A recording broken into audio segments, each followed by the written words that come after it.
Orcas have been in an epic struggle to survive since the 1960s and 1970s, when they were captured and taken out of Puget Sound. Majestic whales ripped from their natural habitat and held in captivity at theme parks. Even after those captures stopped, the whales never recovered. We don't have a minute to waste. Now the orcas left in the wild are facing new threats, which could drive them to extinction. They need more salmon. Looks like a tour boat. Their environment is killing them. Chemicals like PCBs, lead, copper, and zinc. But there are efforts to protect the whales. Efforts happening on the water. Easy thing to do to increase access to salmon is reduce noise. And on land. And why do we like rain gardens? Because they help orcas. Because they help orcas. Yeah. This is a King 5 special report, Saving the Orcas. Here is your host, King 5 environmental reporter, Allison Morrow. We live in a very beautiful part of the world, and we're some of the lucky few who get to see wild orcas right in our own backyard. For the next hour, we're going to learn about the challenges facing the southern resident killer whales and what's being done to help them. They come here through Elliott Bay looking for Chinook salmon, their favorite food, but those salmon are also declining. Then there's all the boat noise, and that makes it difficult for the whales to find the few fish that remain. And finally, there's pollution in the water that's making the whales sick. With these very real challenges, it is possible we will see the southern resident killer whales disappear in our own lifetimes. The Salish Sea is like a water highway with all kinds of traffic, creating all kinds of noise. And because southern resident killer whales use sound to locate their food, all the boat noise makes it hard for them to hunt. Killer whales echolocate their prey using sonar to find fish and capture it, as well as communicate with each other. And any loud noise can interrupt those signals. And what we're finding is that Harrow Strait and the Salish Sea is noisy enough that whales are losing 62% of their opportunities to communicate over the background noise on a typical day, and on a really busy day, they can actually lose up to 97% of their opportunities to communicate over meaningful ranges. Rob Williams founded Oceans Initiative, and he's been studying the southern resident killer whale since 2003. He says there's no easy fix. The problem started decades ago when captures for theme parks removed whales that could have reproduced and hurt the whale's social dynamics. But since the captures stopped decades ago, the whales still aren't recovering the way they should. Williams and other experts say that's because of polluted water, a lack of prey, and boat noise. Williams says when boats are around, the whales can lose at least a quarter of their hunting opportunity. But we must not lose sight of the bigger picture, which is that noise can only buy us and buy the whales some time while we recover Chinook salmon stocks. Williams says that scientists estimate the whales need about a 30% increase in Chinook salmon, numbers that haven't been seen since the 1980s. We've seen a lot of political will over the last few years to protect this population, but we've also seen a lot of finger pointing. It's the salmon, it's this one dam, it's this one industry or this one source of noise. And in fact, what our science is showing is that it's all of it. And in fact, we cannot get to the recovery target without mitigating all the threats all at once. One goal for recovery is helping the orcas birth at least one new calf each year for the next 10 years. But those calves also have to survive, and the majority recently have died. These whales are resilient and they're clever, and if you give them a fighting chance, they can recover, but we don't have a minute to waste. A lot of attention has been focused on the whale watch industry. In fact, the governor's task force to recover the southern resident killer whales proposed a ban on whale watching of these orcas, but legislators never passed it. Some say that the whale watch boats add a considerable amount of stress to the orcas, while others say the whale watch industry is unfairly blamed. This group of high school students is in David Bain's favorite kind of classroom. There's only so much you can get out of reading books. Bain is an acoustic scientist who was once considered an adversary of whale watching boats like the one he's on. He studied the southern resident killer whales, and his research prompted changes in the industry. The boats stay farther away and go slower so the whales can find their food. Killer whales put out a click and they hear the echo coming back off the fish. And as you can imagine, that echo coming back is very faint. So if there's too much noise, they can't hear the echo. Bain says scientists have found that when it's really loud, the whales just give up looking for fish. But nowadays, whale watch boats are not his biggest concern. The one I worry about most are small boats that are going fast, and they may not even be aware the whales are there. Boats like this one, which the whale watch boat tried to warn of the gray whales nearby. We were pretty clear that something was going on, and he did not slow down at all. And you can see his wake is right over there near where those whales are feeding. Even though that boat's off in the distance, it's still probably louder where the gray whales are than this boat is. But critics say that instead of warning smaller boats, the whale watch boats draw more attention to the whales by attracting other boats with people hoping to catch a sight of them. Most effective thing we can do in the short term is reduce noise so that they have more capacity to catch the salmon that's out there. Donna Sandstrom is founder of the Whale Trail, a land-based viewing option for whale watching. Sandstrom was part of a movement to try to ban whale watch boats from following the southern resident killer whales. A short-term loss for a long-term gain, and I don't understand why they're not more interested in doing everything they can to protect this population instead of just exploiting them. With all the different kinds of boat noise in the Salish Sea, the whale watch industry often says it's unfairly singled out. Can't argue the fact that we are out here on a vessel. We are, going through the water, creating noise.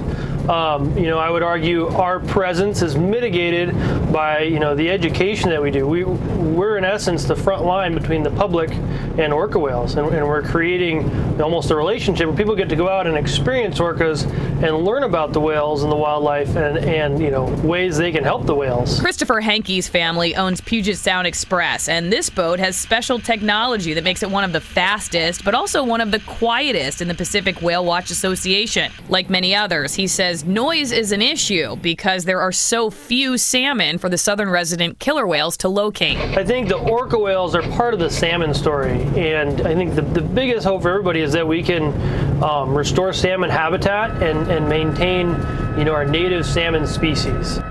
Boaters should expect to see more law enforcement on the water this summer, especially off the coast of the San Juan Islands, which is one of the favorite places the southern resident killer whales look for food. The rules for boaters have changed this year, and wildlife police officers will be out enforcing them.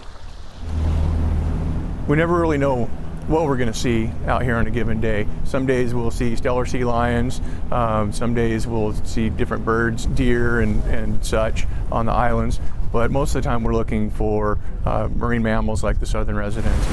Life is about to get busier. A group of MUFON U up there. For this state wildlife police team. Looks like a tour boat. As the weather gets nicer and more people are out on the water, they plan to be there as well. Having vessels get too close to the killer whales has been a problem for quite some time.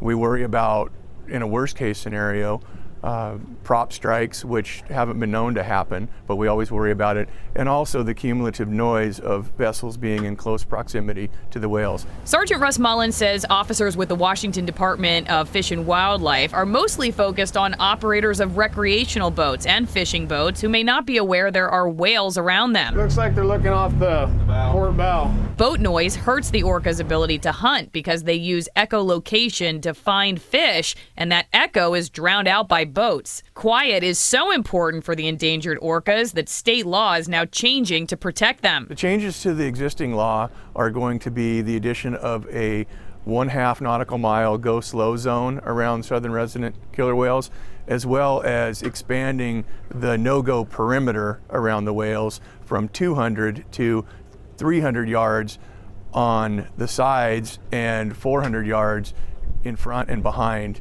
the killer whales if they're traveling. Boaters could face fines, but Sergeant Mullen says they prefer education. These orcas can travel all the way from Southern California to Southeast Alaska. Education like what naturalist Bart Rulon does on this whale watching boat. The cornerstone of orca research and other whale research is being able to identify individual animals. While we were with him near Orcas Island, we saw transient killer whales hunting a sea lion. Rulon captured photos that show the orcas in action. Transient killer whales eat marine mammals and have plenty of food, which is why boat noise is not as much of an issue for them and why Rulon has seen a lot more of these orcas. It's also why he says they've seen less of the southern residents who only eat fish, almost exclusively Chinook salmon, that are also dwindling in number. It's all about the food with these orcas. That's what the residents need. They need more salmon, and that's what these transients are benefiting about right now. It's amazing how much more we see the transients. So just how noisy is it underwater, and how do scientists measure that? Well, one group has placed hydrophones, underwater recording devices, around Puget Sound, and all of us can listen to them live online as the boats are moving through. We're on the Edmonds Pier, fishing pier, and I've got a hydrophone, an underwater microphone, dangling down here like a fishing line.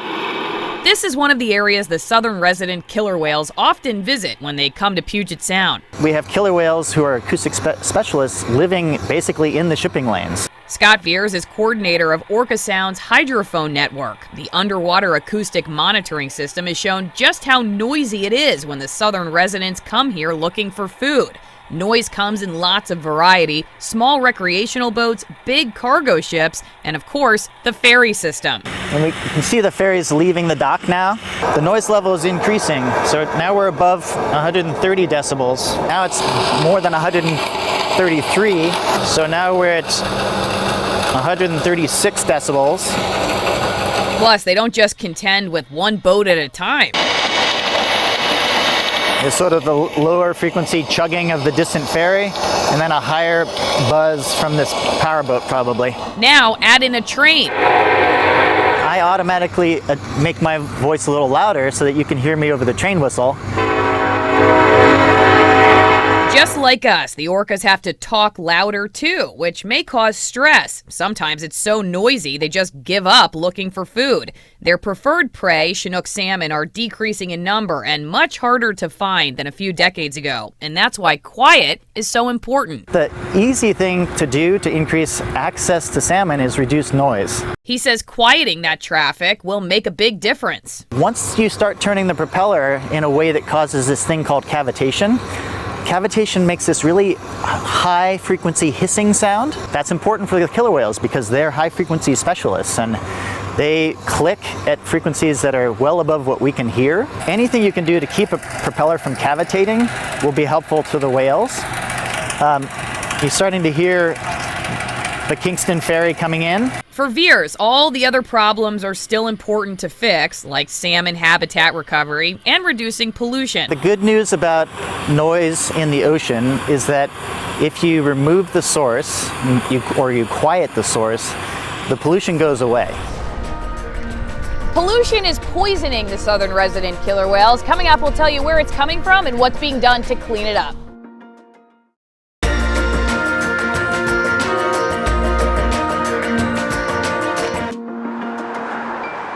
Every time we drive down the road, our cars leave behind tiny particles of pollution from our brakes, our tires, and the exhaust. And when it rains, that pollution flows into Puget Sound and it builds up in the fat stores of the southern resident killer whales. But the roads are not the only problem. Seattle's working waterfront is also a challenge. You can see all the creosote pilings that are there.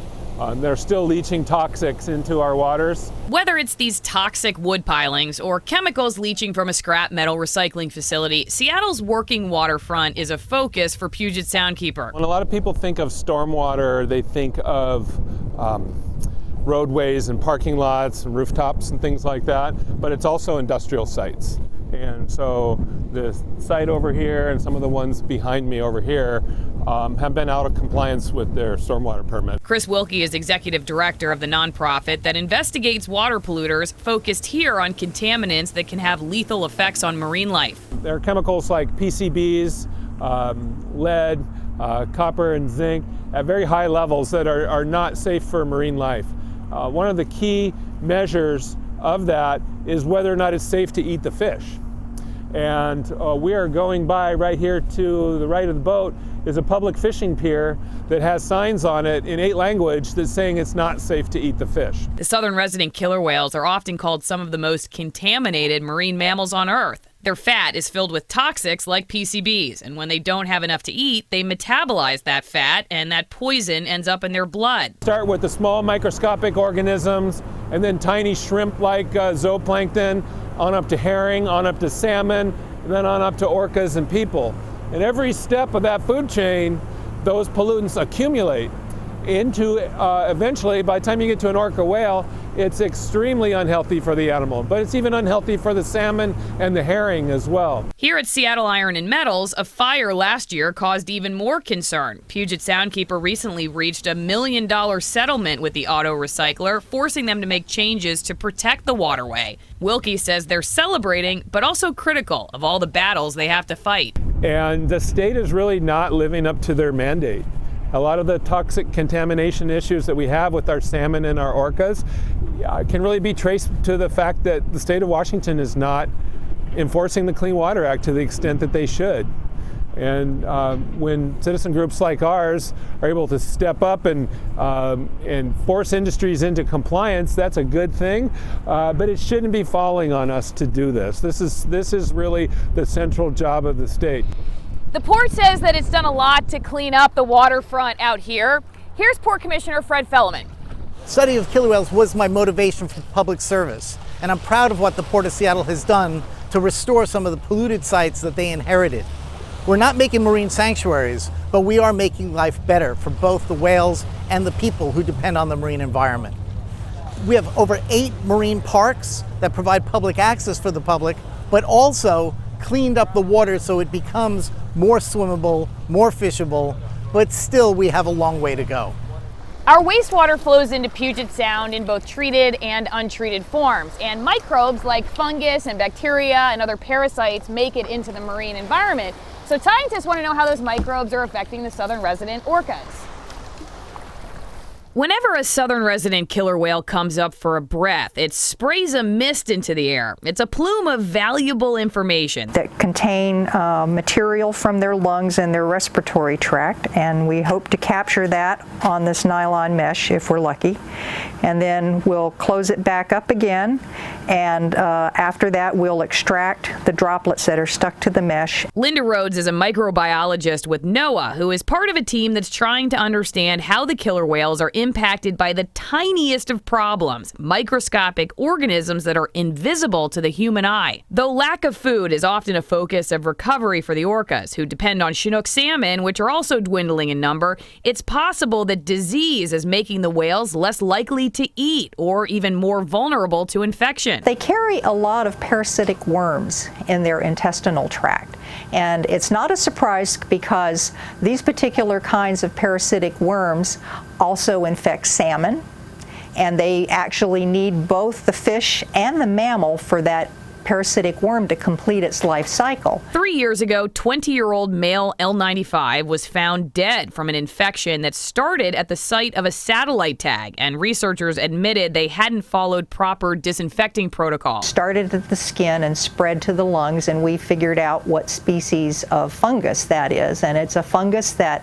is very invasive once it gets inside of the animal, and actually it's a fungus that also infects humans, and when it's in humans, it's a very bad situation. L95's death showed scientists that infections may be a challenge for recovery of the whales, who often show signs of a mysterious condition called peanut head before they die. Rhodes' team is trying to trace the connection between the health of the whales and our wastewater. This malfunction at King County's Magnolia Treatment Facility in 2017 released hundreds of millions of gallons of untreated waste. But even on a rainy day, there's a lot of human waste entering Puget Sound and the Salish Sea. I was looking at a study where on one day in October in 2016, just from the city of Seattle, somewhere on the order of 150 million gallons got dumped into Puget Sound through these combined sewer overflows, or CSOs. And the estimate for Vancouver, BC is something on the order of 12 billion gallons of untreated waste. In some cases, Rhodes' team has found detectable human fecal material far offshore and deep in the water, indicating our more urban waters are far more contaminated. It's our responsibility to understand what we are doing, because we are the one thing that can change. The southern resident killer whales are often called some of the most contaminated marine mammals on Earth, and it's because they spend a lot of time in urban waterways like this. So every other year, scientists survey fish all around where I'm sitting right now to test them for toxic contaminants. It's a beautiful day on Elliott Bay, but if this fish survey teaches you anything, it's that what you see on the surface doesn't tell the whole tale. This net is about to pull up fish who live near the floor of Puget Sound. Fish who are exposed to contaminants in the sediment. Here's a Pacific herring. These are spawning in Elliott Bay. Jim West and a team with the Washington Department of Fish and Wildlife have been doing these surveys for nearly 30 years. We got about 4 or 5 species of sole in here, and we're trying to pick out the ones that are called English sole. Here's a skate. Once the fish are sorted and the rest return to the water, the English sole are put in a holding tank. It represents what's happening on the seafloor in the sediments. A lot of contaminants end up in the sediments.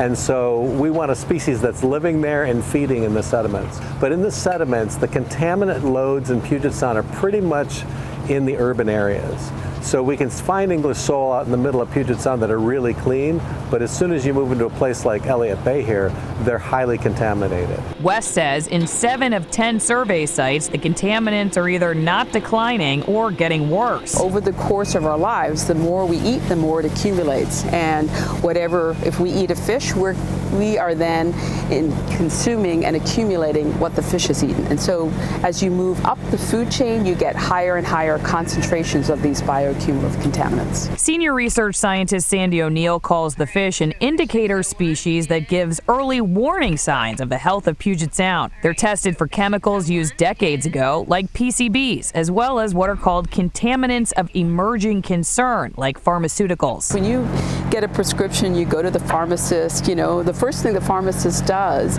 is looks at your list of medications and tells you, is it okay to take this medication with that medication? The fish don't have that option. They're getting exposed to a whole slew of them all at once. The scientists have found compounds that model estrogen are likely causing male fish to produce female egg yolk protein, and that includes salmon, a favorite food for the southern resident orcas. It throws off their hormone balance and it could affect their ability to reproduce. The long-term monitoring data that we produce can be used to document effectiveness of any management actions that are implemented. So we are going to see declines in contaminant levels in herring and juvenile salmonids before we're going to see declines in contaminants in killer whales. So they will be our early warning indicator species that things are getting better or worse. Cities all around Western Washington are starting to take inventory of their effects on the southern resident orcas. In fact, Shoreline just became the first city in Washington state to become salmon safe certified, and they're second in the country only to Portland. But it did not come without its share of mistakes and lessons learned. Shoreline's new City Hall building was meant to be a beacon of environmental advocacy. We built in a number of environmental features. The green roof on top of City Council chambers have plants that filter the rain and slow it down before it goes into our stormwater system. There's hot water heated by the sun on top of the council chambers, and on top of the parking garage there's a huge solar array to generate electricity. But after it was finished, city officials learned the building was actually bad for salmon. We built the building to meet up to a very high level of industry standards, but that standard didn't take into account stormwater. And it was when we started looking more at water quality and salmon protections that we realized that the building itself was a source of stormwater pollution that needed to be treated. Shoreline Mayor Will Hall showed us the problem. The building's outside walls are coated in zinc, and zinc is toxic for fish, like the Chinook salmon that make up the main prey for endangered southern resident killer whales. That's when Shoreline decided to get even stricter with its building codes. Our community wants to see salmon and orca whales in the future, and so they're demanding that our local governments do its part. So we're looking for ways to become better for the environment, and the Salmon Safe certification is the program that's helping us learn to do better. Now the second city in the entire country to be certified salmon safe, new infrastructure will have to follow stricter building codes. The city is also focusing on green infrastructure like this park, designed to trap stormwater and filter contaminants, just like these rain gardens on Aurora Avenue. We've watched this region grow for the past 5 decades. All of that growth is having an impact. Every time a car drives down the road, it leaves little bits of its tires, little bits of its brake pads, little bits of its exhaust. And then when it rains, that rain carries all of that pollution into Puget Sound, and that's part of what's killing our salmon and killing the ecosystem. So people in this community are saying enough is enough. They want us to clean up the environment, and that's what's driving our city council to take these steps. Hall says they're committed to do whatever they can here in Shoreline, whether it's a short sidewalk built with material that traps stormwater or a big park that reminds everyone of the future they want to see. My hope is that here in the city of Shoreline, we'll learn to make all of our practices safe for the salmon, and that other cities around the region will follow suit, and that our children and grandchildren will be able to go salmon fishing and watch the orca whales just like we did when we were kids. Lack of food is the #1 threat to the survival of the southern resident killer whales. Coming up, we'll tell you why salmon are disappearing and what we can all do to save them and the orcas who depend on them.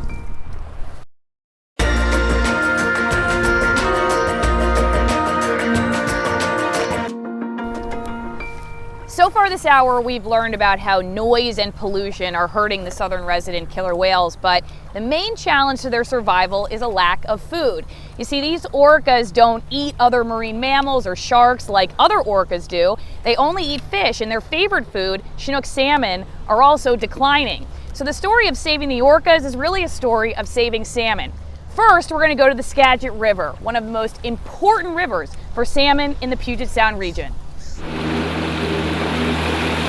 In the middle of the Skagit River, somewhere near Mount Vernon, there's a hut-looking structure floating on the brown water. It's a fish trap where each morning state wildlife technicians check to see what's been caught. We operate it from January through mid-July to count juvenile salmon as they're migrating towards the Puget Sound. Clayton Kinsel is a biologist with the Washington Department of Fish and Wildlife, and his team is mostly counting chum salmon right now, some 3,000 to 4,000 each night. Southern resident killer whales do eat chum, but scientists believe their diet depends on Chinook salmon. And like killer whales, Chinook salmon runs are dwindling. This fish trap is helping scientists figure out how to stop that. Tells us how many fish are coming downstream to the Puget Sound. So it's a tool that we use to set fisheries, manage fisheries, to inform habitat restoration in the lower river. Habitat restoration, the two words you'll hear more than most when it comes to Chinook salmon recovery, especially here on the Skagit River, where dikes and levees have cut off side streams that are important for young salmon trying to grow bigger and stronger for their journey to the ocean. These are places where the river used to flow many years ago and are now cut off. As a result, those places are now inaccessible to juvenile salmon moving down the river. Corey Green is a federal scientist with NOAA's National Marine Fisheries Science Center. Instead of a well-manicured river with a road right next to it, he showed me what young salmon need to survive. As you look downstream, you can see a big pile of wood, and those areas provide safe places for salmon to rear. And then these little spots right here, this little pond, that's another place where salmon can duck in.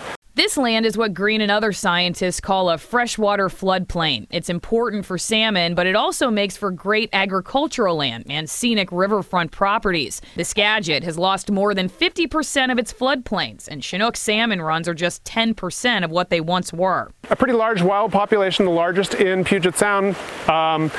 Nevertheless, you've got less habitat for rearing salmon to use as they're bulking up, and as a consequence they compete with each other, and so that lost habitat means lost production of adults down the line.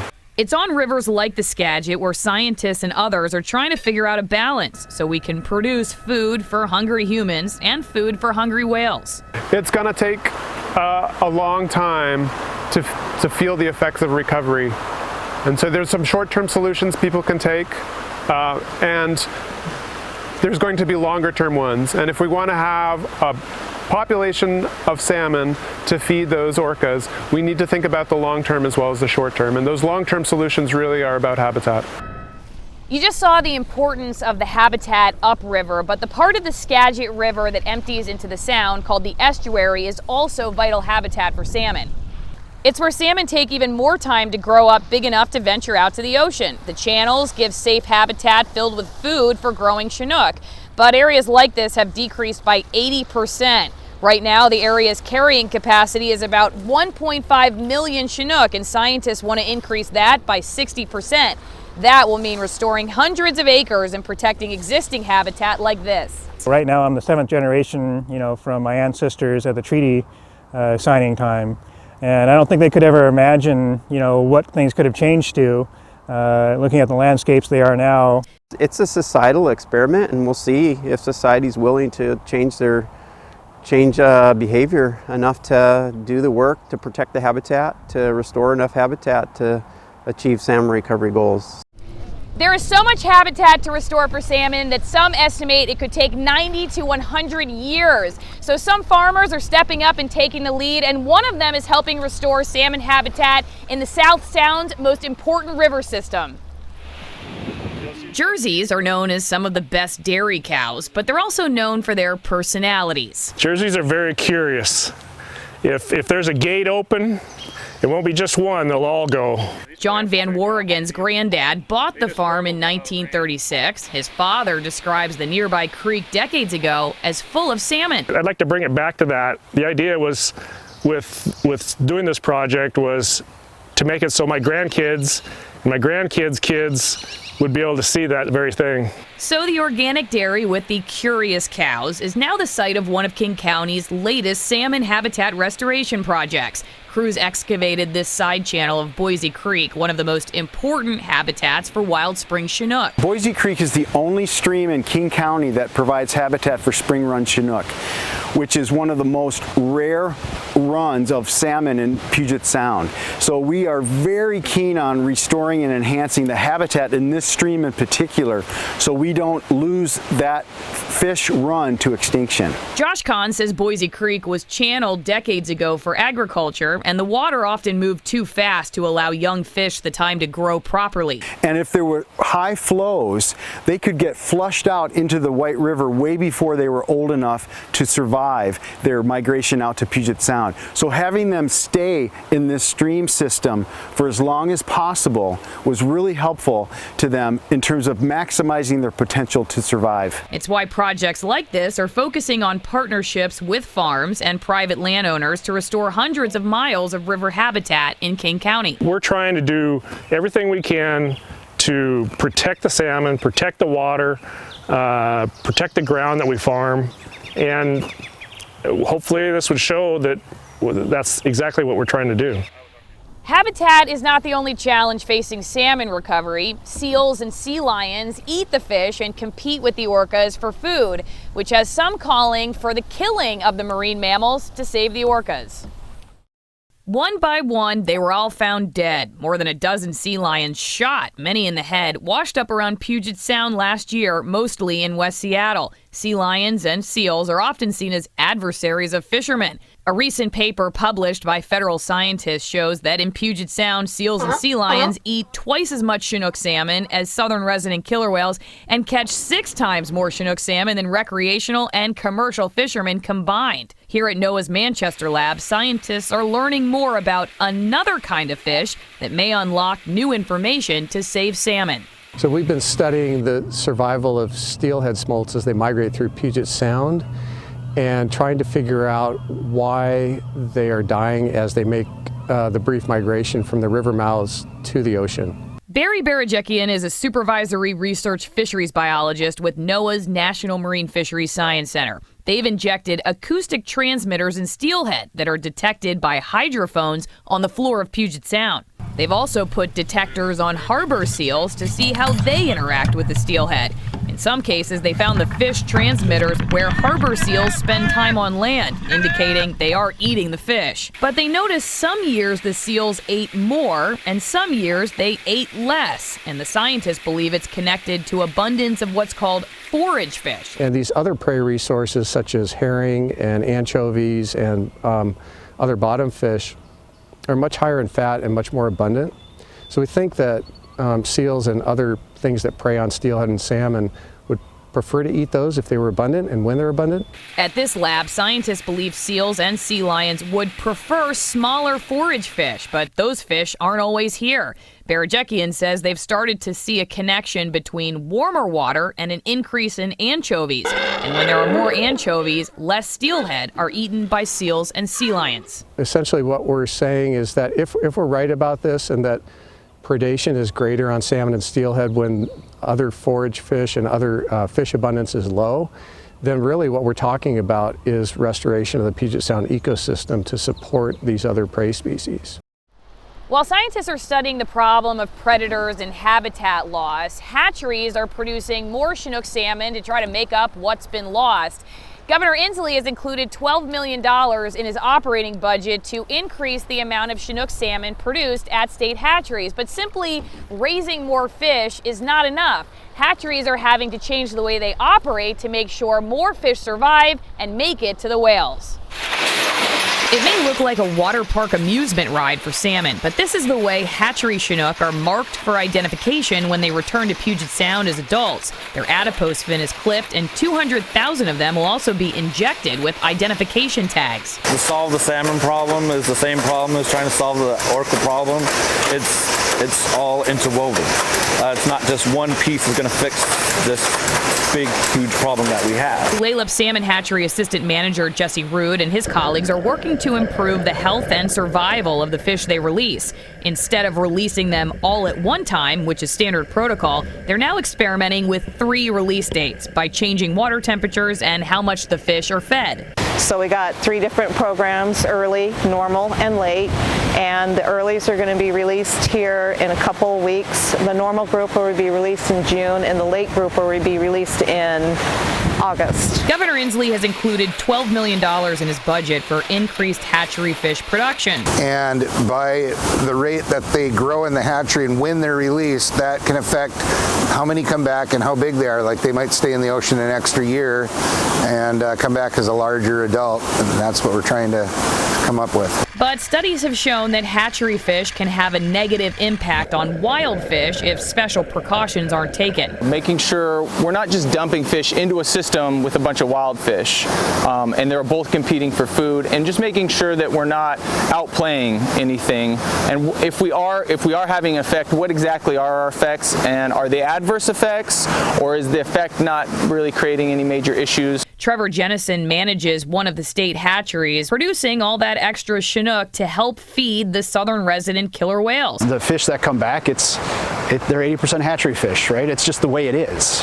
And if we don't rear hatchery fish well and effectively, then we're not doing a service to the whales, to the fishermen, or anything. And at the same time, we ultimately want to get to the point where we have wild fish. Michael Schmidt is deputy director of Long Live the Kings, a group that's studying why threatened fish like salmon and steelhead aren't making it out of Puget Sound to the open ocean, where they grow to adulthood. Salmon are the lifeblood of Tulalip, and that's who we are. So it's very important to each and every tribal member out here because we are the people of the salmon. Some argue, though, that even if we produce more fish in hatcheries, it won't make much of a difference until we take down barriers like dams that prevent fish from migrating up and down rivers. And one of the most controversial set of dams is on the lower Snake River. Those 4 dams are blamed for reducing salmon numbers on the Snake and Columbia River systems. They slow water, which increases temperatures and makes young salmon more susceptible to predators. Critics say the dams are losing money and don't produce enough power to make them worth it. But the river system is used by wheat farmers to transport grain, and lawmakers in those areas have argued the dams should stay in place. Governor Jay Inslee has signed a bill that provides $750,000 to study how to help impacted communities if the Snake River dams are breached. Both sides are critical of spending more money on studying the dams, but those who want to keep them say the decision is a federal one and the state is just wasting its money. Those who want to remove the dams say there have been enough studies and no more are needed. While the Snake River dams have received the most attention, they are not the only dams that hurt salmon. In fact, right here in the Puget Sound area, there are several hundred miles of habitat cut off to fish because of dams. But 2 of them recently got a lot of funding to make some big changes. My dad was a commercial fisherman who ended up owning a fish processing plant up in Blaine. For Bellingham Mayor Kelly Linville, this dam is personal. It cuts off salmon habitat at the middle fork of the Nooksack River. So when the fish come up, they get to the dam and they can't swim over the dam, right? So they have to stop. April McEwen is the project manager for American Rivers, helping to spearhead work to remove the dam while still maintain some diversion for Bellingham's water supply. It'll open up 16 miles of historic habitat for salmon in clean, cold water flowing from Mount Baker. So it's going to be smart infrastructure that allows the water diversion to be maintained while we remove the dam. So we're going to then remove the dam and restore access and fish passage, restore the channel through the site, and restore access to upstream habitat. Here on the White River, salmon are getting a different kind of solution. Downstream from the Mud Mountain Dam will soon be the largest fish trap in North America. So the existing fish trap was designed to pass up to 20,000 fish per year. We've used it to pass more than that, but it still isn't supporting the massive number of fish returns that we're seeing yearly. So the new fish passage has been designed to pass 1.25 million per year and up to 60,000 fish per day. U.S. Army Corps of Engineers project manager Leah Honstein says it was designed by more than 150 engineers from 5 different organizations. So if we didn't have a trap here with our dam, we would have a loss of tens of miles to hundreds of miles of habitat. We would have fish runs that are much lower than they currently are, and they might actually go extinct. There may not be enough habitat for some of these fish. Fish biologist Fred Geffs explained how it works. The fish swim up a ladder and into the trap. Then a truck will move them upstream and release them above the dam, again in an area with pristine water perfect for salmon flowing off Mount Rainier. We are just one river basin of 14 that you'd find in the Puget Sound, but this is one of the most important basins. It's one of the largest. It has spring Chinook salmon, which is one of the preferred kinds of salmon that orca eat. This project will cost $112 million, but that money is already secured. Back here on the Nooksack, though, funding is still unsure as the project waits for state money. And the state has said that this is a top priority project. So actions speak louder than words, and we believe that the state will deliver on this. Critics of Governor Inslee's budget say it doesn't do enough for salmon habitat restoration, which they say could take 100 years if current funding levels aren't increased. Advocates for the project here on the Nooksack say it could increase salmon runs by 31%. It's a great opportunity to not let generations of children think that every river should be dammed. Up next, we'll show you how helping the southern resident orcas may start right in your own backyard.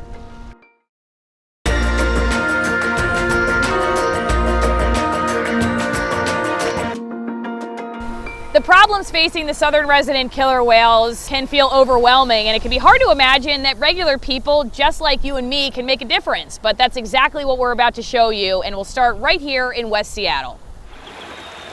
You just look for, like a fluttering tail in the water, or a lot of times they see you first and they'll dart around, and so you can just watch the water. Years of fishing have prepared volunteer Dennis Hinton for his daily checks of Fauntleroy Creek. I feel very childlike.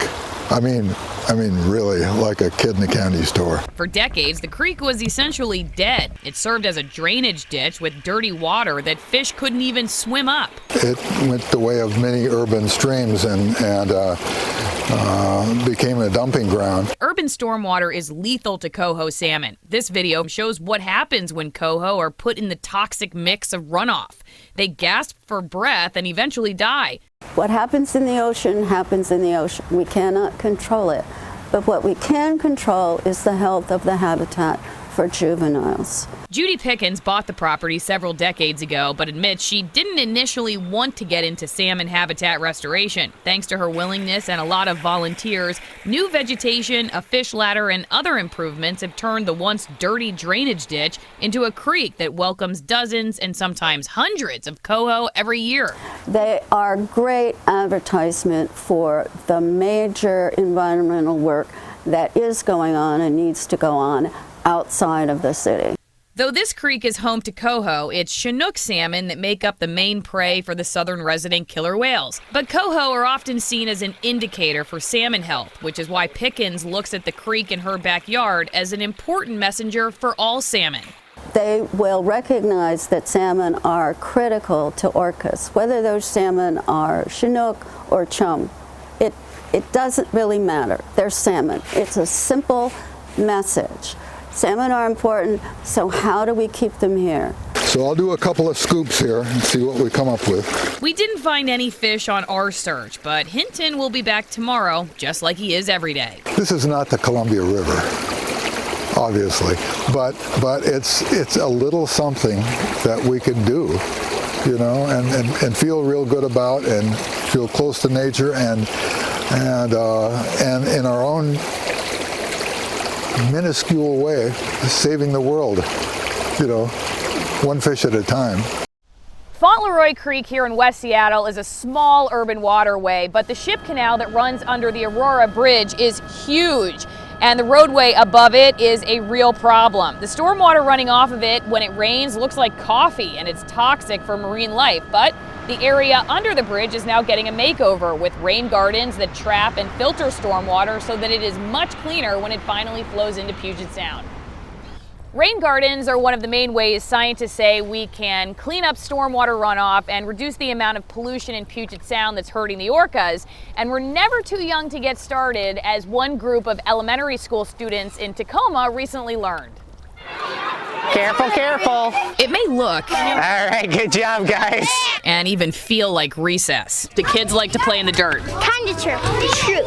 But this group of students at Sherman Elementary School in Tacoma is working on a class project. We shred it like this. They're building a rain garden with the help of a couple adults. Mulch is an important thing to keep the weeds from growing. It keeps moisture around the plants. And why do we like rain gardens? Because they help orcas. Because they help orcas. Yeah. Rob Crable is with Defenders of Wildlife, and this frenzy of digging in dirt is part of a program called Orcas Love Rain Gardens. Right here? Okay. It'll filter stormwater runoff from their school's roof and keep it from flowing down drains and into Puget Sound. Just like this rain garden, the largest of its kind in the world right now. When it's raining, this fills up and it's black like tar, and if you were to touch it, it's sticky at times, to the point of one day I might have done that and had to wash my hands 3 or 4 times to get the stickiness off of it. Jessica Knickerbocker spearheaded the construction of the Point Defiance Urban Rain Garden, which filters stormwater from 750 surrounding acres. On an average rainy day, that adds up to 8 million gallons of filtered stormwater. Most of the city of Tacoma doesn't provide water quality treatment of its stormwater sewer before it goes into Puget Sound. So all of the dirty contaminants from our roads and cars and homes goes basically in our pipes and out to Puget Sound untreated. The rain garden at Sherman Elementary is smaller, but no less important. All of these students are going to become the next generation of leaders in Tacoma and Washington. And green stormwater infrastructure is a low cost and, in my opinion, common sense thing to do to reduce our impact on Puget Sound, salmon, and orcas. So it's important to get these kids to start thinking about how what we do up here on land is connected to what happens in the ocean as soon as possible. Protecting orcas and their habitat may seem daunting, like an insurmountable challenge. Would it make you sad if they disappear? Yeah, because orcas look so smooth and pretty. But if we can learn anything from these students... All right, you guys spread that out, make it look good. It's that working together is the best way to start. Reagan, is there anything more fun for a kid than playing in the dirt? No. No. Does that mean that protecting the environment can actually be fun? Yeah, it can. It can. If you love animals, like orcas and stuff like that, it can really be fun because they're helping those animals. Last year, the world watched as J35, one of the mothers, pushed her dead calf around Puget Sound for 2 weeks. And then soon after that, J50, one of the calves, died. That's why this year, the birth of 2 new calves, one in the L pod and one in the J pod, have given people a lot of hope. It's shown that the whales have not given up yet, and neither should we.